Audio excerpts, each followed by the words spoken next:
Let's settle down here, kids. As you know, your teacher, Mrs. Helmsley, had to take off some time to deal with a little sickness she came down with around April 15th. Some kind of acute saxophobia or something. Anyway, my name is Tyler. Mr. Tyler. Tyler. Mr. Tyler. I'm going to be with you until she makes bail. Until she gets well. Well, let's take a look at what she left for you to do here. Let's see. Literature, huh? Othello? What's a stupid board game have to do with literature? Well, none of this makes any sense. I don't know. Let's learn about something you can really use. Something like, let's say, compressed air safety, huh? Oh, yeah. Yeah, compressed air safety. All right. Hey. All right. Just stay after class there, Sergeant Spitball. When I was in school, I wouldn't have dared shoot one of these things at a teacher. This thing didn't even leave a mark. You should be ashamed of yourself. Compressed air. All right. Now, who can tell me what compressed air is used for? Okay, well, there are two kinds of compressed air. One that's breathable and one that's used for work, such as running pneumatic tools. Let's watch a film I brought that will show you both uses.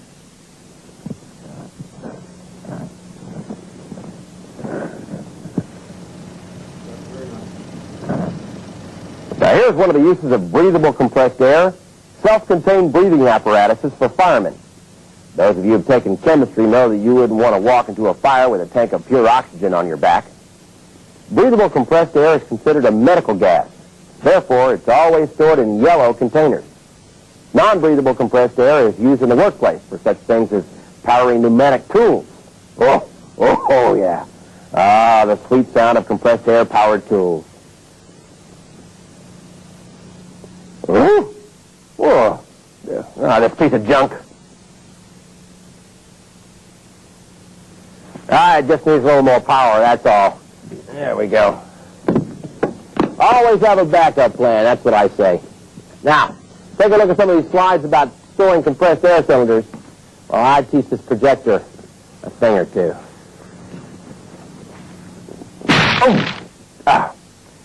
Okay, you didn't really need that science project, did you there, pal? Well, I'm going to beat my kids anyway. Here we are. And then they're in here somewhere. Okay, yeah, here we go. Compressed air cylinders should only be stored in designated areas. Now, these areas have to be away from any hazards, such as passing vehicles or falling objects. Oops, that's Mrs. Taylor on our last vacation. Yeah, she looks pretty good. Okay, chain and rack the cylinders in an upright position. Do not allow them to fall. If you must store them outside, don't expose them to direct sunlight and keep them away from any live electrical wires. Okay, I think this baby's about ready to go. Whoa, too much juice. Okay, all right. When you're transporting cylinders, there are a few things the Department of Transportation wants you to keep in mind. First of all, close all valves and cap the cylinder. Never use the valve protectors to tilt or lift the container. Use dollies when moving these cylinders around. Never roll them. Rolling them increases the risk of damage, both to the cylinder and to your feet. In case one does fall on your feet, you want to be sure your shoes are reinforced with steel. Real shoes. Not these rubber bands with soles you guys pay $80 for.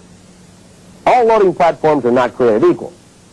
Use one with slip-resistant footing and feet that extend down to hold the platform in place during use. Once on the truck, the containers must be chained together securely, allowing no movement during transport. All storage and transportation of compressed air must be in accordance with OSHA Regulation 1910.101. Now, when you're ready to use the compressed air, you should be able to open the valve with your hand. If you can't, send the container back. Do not use a wrench. Now, compressed air tools are not toys, although they can be pretty fun when used properly. Never point a compressed air valve at someone, even if you're just joking around. The air could catch something and shoot it at your coworker at a high speed, causing injury. If you're close enough, the air alone could even break the skin. When the cylinder is empty, close the valve, remove the regulator, and mark the tank empty. It should then go to the designated refill station. Visually inspect the tanks with each use. Check for any loose fittings around the valve and look over its structural integrity. Compressed air tanks are supposed to be refurbished and approved every 10 years. There should be a date stamped on the cylinder that reflects the last time it was approved. Check your tanks and make sure they're current. Well, you've all got tanks at home, don't you, kids? I sure do. Every time old Mrs. Tyler tells me to do the dishes, I break that puppy out.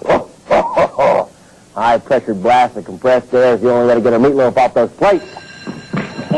Hey, where's everybody going so fast? Well, they just couldn't wait to get out there and learn more about compressed air on their own. You know, this teaching stuff is not that tough. We've shown a variety of workplaces and situations this month. We'd like to remind you that each workplace is different. Be sure to wear the personal protective equipment that's right for your job. For more information about Safety Watch, give us a call at 800-440-0377. From all of us here at Safety Watch, work smart, stay safe, and thank you for watching.